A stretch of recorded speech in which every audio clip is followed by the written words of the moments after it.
So I'm wearing something that says "Gott in Clavier," like got milk, and I'm probably mispronouncing it, and someone will tell me I mispronounced it. But it's a giant instrument that was basically one of the first digital. It was an analog synth, and it was much more than that. It was a sample thing. You can look it up. But I have one because Blessed Melissa, on my birthday one day, I expressed the desire to have it, and she just could get it for me, and it's quite expensive. I won't tell you how much, but she got it for me. And then it's funny the way things play out. You have these desires, and you must have something. You must have that girlfriend, or that twin flame, or that new job, or that perfect house, or whatever it is.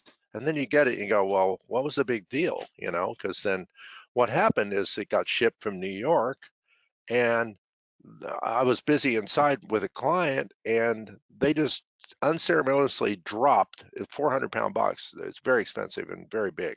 They dropped it on the ground in my driveway and broke it, and it has never worked. And so, but because I love Melissa and I love the fact she did that for me, and I love the memory of it, I just carried around with me like so much baggage, like a turtle, with all his karma on his back.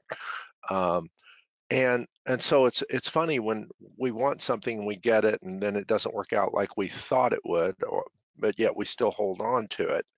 Um, it can be useful to have memories, but it's even more useful to realize that memories are not real and you're just recreating things in your mind. And if you let go of the things that you're recreating, you might be able to create something new because the universe loves you. See you next week.